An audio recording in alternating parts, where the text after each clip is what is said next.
दिल्लीतील सीजेपी विद्यार्थ्यांच्या आंदोलनावरून अभिनेत्री आणि भाजप खासदार कंगना रनौत पुन्हा एकदा वादाच्या भोवऱ्यात सापडल्या आहेत। आंदोलनात सहभागी झालेल्या तरुणांना गटर छाप म्हणत जेनझीला जनरेशन गटर अशी उपमा दिल्यानंतर सोशल मीडियावर कंगनाविरोधात संतापाची लाट पुन्हा उसळली आहे। वाढत्या टीकेनंतर कंगनानं काही काळ सोशल मीडियापासून दूर राहण्याची घोषणा करत आपल्या वक्तव्याचं स्पष्टीकरण दिलं। मात्र या वादात आता राजकीय नेते, चित्रपटसृष्टीतील कलाकार आणि आंदोलनकर्तेही उडी घेतल्यानं कंगनाविरुद्ध जेनझी हा संघर्ष नव्यानं चिघळतोय।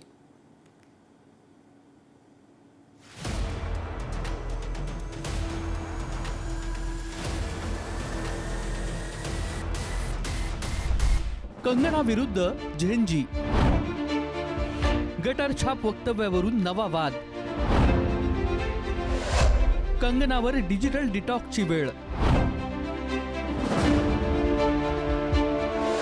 सीजेपी आंदोलनाचं राजकीय कवित्व। दिल्लीतील सीजेपी विद्यार्थी आंदोलनावरून अभिनेत्री आणि भाजप खासदार कंगना रनौत पुन्हा वादात सापडल्यात। आंदोलनातील काही रील्स आणि व्हिडिओंवर प्रतिक्रिया देताना कंगनानं आंदोलनाला गटर छाप म्हटलं। जेनझीला जनरेशन गटर अशी उपमा दिली। या रील्स पाहून मळमळ येते अशी प्रतिक्रिया कंगना रनौत यांनी दिली। यानंतर सोशल मीडियावर कंगनावर टीकेची झोड उठली आहे। अनेकांनी तिला ट्रोल केलंय। कंगना रनौत आखिरी बार पार्लियामेंट में कब दिखी थी? सीरियस पॉलिटिशियंस के कोई रिएक्शन होंगे तो मुझे वो बता दीजिए। पार्ट टाइम पॉलिटिशियंस के ऊपर मैं कमेंट नहीं करूंगा। कंगना रनौत जी को अब उनके पार्टी वाले ही ज़्यादा नहीं पूछते हैं, ज़्यादा सीरियसली नहीं लेते हैं उनको, तो हम लोग भी क्यों सीरियसली ले। मुझे नहीं लगता जेन जी में या जेन अल्फा में या कोई भी यंगर जनरेशन में उनको सीरियसली कोई लेता है या उनकी बात सुनता है। उनके तो कुछ वीडियोस भी थे जहाँ पे वो हिमाचल में जब अपने सीट में उन्होंने विजिट किया था तो उन्होंने बोला था कि मैंने सोचा था कि थोड़ा बहुत ही काम करना पड़ेगा, यहाँ पे तो इतना ज़्यादा काम करना पड़ता है एमपी बन के। तो ये उनका सीरियसनेस दिखाता है। वो हमें अनसीरियस जनरेशन बोल रही है, लेकिन उनका सीरियसनेस उन्होंने ही खुद को एक्सपोज कर दिया था। टीका वाढल्यानंतर कंगनानं काही दिवस सोशल मीडियापासून दूर राहण्याचा निर्णय घेतलाय। वाढत्या टीकेनंतर कंगना रनौत यांनी आपल्या वक्तव्याचं स्पष्टीकरणही दिलंय। अश्लील भाषा वापरणारे, महिलांचा अपमान करणारे आणि हिंसाचाराचं समर्थन करणाऱ्यांवरच माझी टीका होती असं त्यांनी स्पष्ट केलं।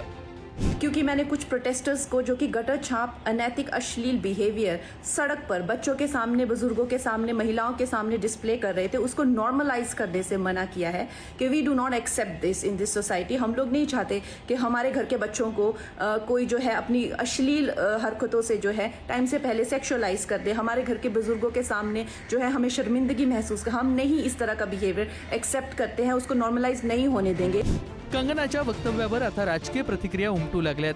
विद्यार्थ्यांच्या आंदोलनामागचा आक्रोश समजून घ्यायला हवा असं मत विरोधकांकडून व्यक्त होत आहे। या मुद्द्यावर आदित्य ठाकरे यांना प्रश्न विचारण्यात आला। मला वाटतं काही आउटडेटेड मानसिकता जी असते ना ती ह्या लोकांवर टीका करत असते।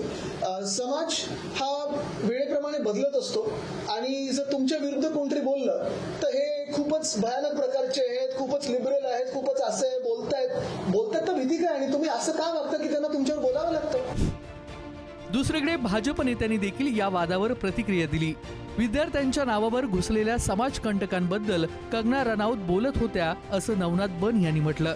तर कंगनाचं वक्तव्य हे तिचं वैयक्तिक मत आहे, भाजपचं नाही अशी भूमिका गिरीश महाजन यांनी मांडली। नाही, त्यांनी जेनझींचा गटारछाप असा उल्लेख केलेला नाही। ज्या आंदोलनामध्ये विद्यार्थी नव्हते, काही समाजकंटक पंतप्रधान नरेंद्र मोदीजींबद्दल अपशब्द वापरत होते। पंतप्रधान नरेंद्र मोदींच्या स्वर्गवासी झालेल्या आईबद्दल काही लोक अपशब्द वापरत होते। ते विद्यार्थी नव्हते, ते जेनझी नव्हते। अशा लोकांबद्दल कंगना रनौत यांनी ते शब्द वापरलेला आहे। मला वाटतं असं कोणी स्टेटमेंट करता कामा नये। आपण बोलताना थोडा विचार केला पाहिजे, कारण इतके विषय गंभीर आहेत। मोदीजींनी स्वतः त्या विषयामध्ये आता लक्ष घालून मोदीजी स्वतः त्या विषयात बोलत आहेत। त्यांनी आता परीक्षा पद्धतीमध्ये किती सुधारणा ते करतायत। तर असं असताना मला वाटतं आमदार असतील, खासदार असतील, मंत्री असतील, आपण थोडं तोडून वापरून बोललो पाहिजे। शिर्डीमध्ये अभिनेता सोनू सूद यांनाही या वादावर प्रश्न विचारण्यात आला। कोणाच्याही भावना दुखावतील अशी भाषा टाळायला हवी असं मत त्यांनी व्यक्त केलं। मुझे लगता है कि शर्मनाक बात है, ऐसा नहीं कहना चाहिए। और ऐसे नहीं बोलते कि तोल मोल के बोल। बड़ा ज़रूरी है कि आप सोच समझ के बोलें, क्योंकि जो जनता है वो ही ईश्वर का दूसरा रूप। जो प्रोफेशन है वो कोई भी हो, आप एक्टर हैं, डॉक्टर हैं या कोई भी हैं, जब तक लोग आपके साथ जुड़े हैं तब तक आप का जो अस्तित्व है वो इस दुनिया के अंदर मायने रखता है। अदरवाइज कोई फायदा नहीं। सो खजवी कैसी है खजवी? क्या बकवास कर रही है मेरे स्टूडेंट लड़कियों को, मेरे देश की लड़कियों को? एक कान के नीचे थप्पड़ तो खाई थी ना एयरपोर्ट पे, और थप्पड़ खाएगी सब जगह से। अपना चरित्र देख, बॉलीवुड में क्या क्या करी है, किस किस के साथ रही है, कितने कितने साल कहां कहां मुंह काला किया है। अपना चरित्र देख, गटर माउथ, गंदे नाली की कीड़ी,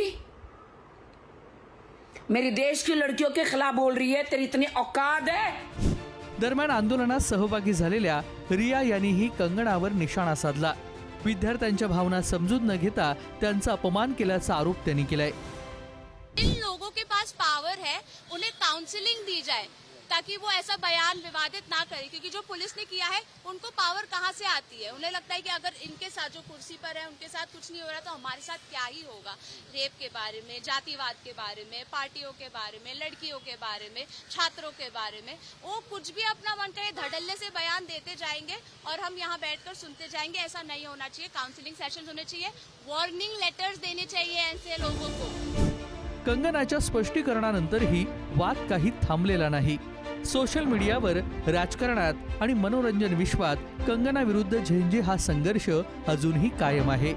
श्रेयस सावंतसह ब्युरो रिपोर्ट, पुढारी न्यूज, मुंबई.